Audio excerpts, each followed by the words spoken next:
This is a historic spot in Ohio University football history because on December the 17th, 2011, Tyler Tettleton reached for the pylon, dove into the end zone here. And Ohio then went on to beat Utah State 24-23 in the program's first bowl win. That, the 2011 famous Idaho Potato Bowl, and now some 2,100 miles away from Peden Stadium, the Bobcats are back in Boise to take on the Nevada Wolfpack in this edition of the Potato Bowl. With Rob Cornelius, I'm Russ Eisenstein. Jason Chapino's behind the camera from Bobcat TV. We're presented by Ohio Health. This spot, it's historic, isn't it? I'm trying to maintain position in fair territory as well, because I want to be eligible to make the play or at least cross over the pylon and score that thing.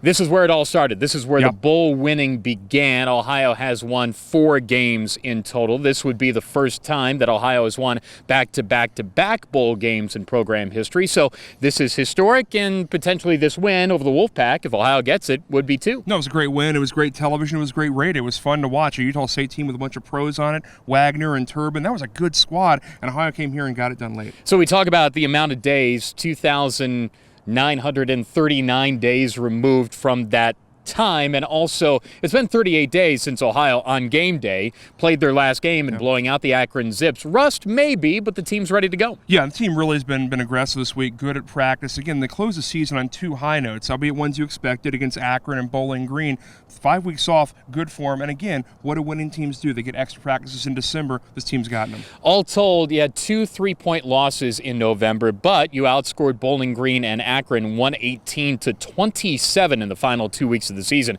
The want-to factor clearly was established there. The want-to factor rolls on now. Ohio's playing its best football, albeit against the competition in the final 2 weeks, but they're playing their best football of the year. Yeah, no, there was no doubt about this offense and what it was able to do. It was varied. It was rushing the ball. It was throwing the ball. Nathan Rourke was frankly fantastic the last 2 weeks throwing the ball. There was a lot of opportunity for these guys to go on TV and put up a bunch of numbers. Nathan Rourke trying to get to 10,000 total yards in his career. His next touchdown he's responsible for or a part of would be his 111th. We know about all he's done. He's going to conclude his career. The other guys here, too, Demontre Tuggle, O'Shawn Allison in the backfield, they've rounded things together. 22 combined touchdowns for him this year. Well, Allison runs like a cinder block, and that's a compliment. And Tuggle's had some real highlight reel stuff, jump cuts, running around, creating his own space in the field even when the blocks weren't there. So these are 2 guys who are going to be very exciting, can hit the home run on this blue turf. Levon Brazil hooked up with Tyler Tettleton for a big score on the other side of the blue turf here back in 2011. Who's going to make the play from the receiving side this go-around? Could it be Shane Hooks? Could it be Ryan Lerman? There was a tight end touchdown around this spot in that game, too. Hooks and Lerman combined for 10 touchdowns, both with 5 this year. Yeah, and Lerman's been fantastic and stable, and they've really, both the Lermans improved their blocking time this year. Hooks highlight reel plays, but he's got to be more consistent. Maybe that starts in game 13 here. Overall, Ohio -4 in turnover ratio this year, but let me get this right. 7 turnovers gained in the final 2 ball games. That was something that needed to round into form, and Ohio was able to pick the pockets of a couple of those teams. Yeah, really neutralized kind of the numbers of the first 9 weeks. So Ohio's defense maybe gained some confidence in doing that, and Ohio's defense at linebacker level was so much better this final month of the season. Remember, Ohio's going to see a team that does average 21 points per game, so they want to keep that trend going.